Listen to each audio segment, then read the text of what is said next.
You get home, you sit on the bed. You slept 8 hours last night, nothing bad happened today, and you're still tired, in a way that doesn't make sense on paper. Not tired like your legs are tired. Tired somewhere, you can't actually point to. And if someone asked you, right now, do you want to disappear? You'd say no, fast. You don't want to die. You just want everyone to stop needing something from you, for a few hours. You want to stop being the version of yourself that shows up on time, and answers texts, and asks people how their weekend was, and actually sounds like it cares. That feeling has a name. Most people who study the brain for a living know it. Almost nobody else does. And once you actually understand what's happening inside your body, when you feel like this, you can't really go back to thinking of it as just being lazy. Picture your phone, sitting on the table, screen off, doing nothing. Looks calm, right? Now imagine 40 apps are still running underneath that black screen. One's replaying something you said wrong 3 days ago. One's quietly doing math on your bank account. One's just worried, generally, about nothing specific it can name. None of that shows up on the screen, but the battery is dropping the entire time. That's why you can lie on your couch, doing absolutely nothing, and still end the day running on fumes. Here's the part that actually surprised me when I first read about it.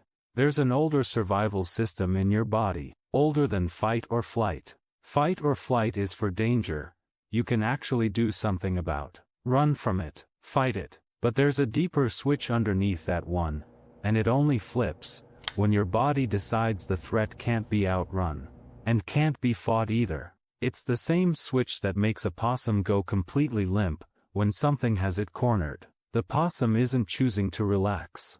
Its whole system just calculated that fighting is pointless, so it powers down instead. Scientists call it the dorsal vagal response, if you want to look it up later. So here's a question, worth actually sitting with, for a second. If that switch exists, for real predators, teeth, claws, actual danger, what exactly is your body treating as the predator, on a random Tuesday, when nothing is chasing you?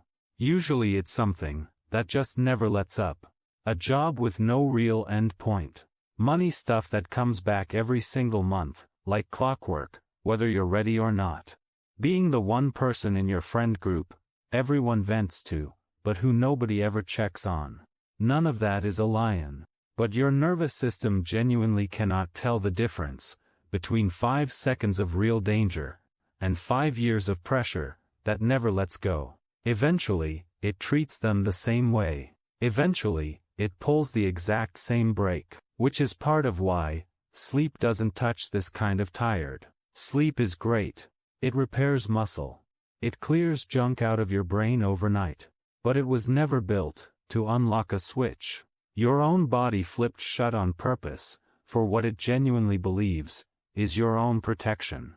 And once that switch is flipped, strange things start happening to how you experience everything else. Take pleasure, for example. There's a word for this. Anhedonia. It basically means your brain's reward system has gone quiet. You watch the show you used to love. Nothing lands. Someone sends you genuinely good news.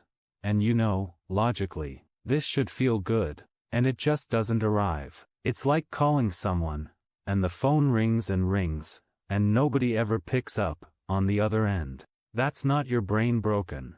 That's your brain being cheap, on purpose. If it thinks you're in survival mode, joy gets treated like a luxury item it can't justify spending fuel on, right now. Here's something else that surprised me while researching this. It's rarely the weakest people in a room who end up here. It's usually the strongest ones. The friend everyone dumps their problems on, who never dumps back. The kid who figured out early that staying calm and useful kept things safer at home than having their own needs did. That's not years of weakness, quietly piling up. That's years of strength. And nobody ever once checked whether the person doing all the holding was actually okay. Which is exactly why you can't spot it from the outside. You still show up to things. You still laugh at the right moment, in a conversation. You hold the door open. You ask people how they're doing, and you actually listen to the answer. Everything reads fine, on paper. Nobody throws a rope to someone who looks like they're swimming just fine. They only ever see what's happening above the water. And here's the part that makes it worse, honestly. The better you get at holding it together, the less anyone checks on you. People stop asking, "Are you okay?" the moment you seem reliable. So the most exhausted person in the room often gets the least support in it. Not because nobody cares, but because you did too good a job convincing everyone you didn't need any. So what actually helps here? Not motivation. Motivation costs energy, and you're already overdrawn. First thing, and it's boring, but it works. Stop making extra decisions you don't need to make. There's research suggesting the average adult makes something like 35,000 decisions a day. What to wear, which route to drive, whether to reply now or later tonight. Every single one pulls from the exact same tank as everything else.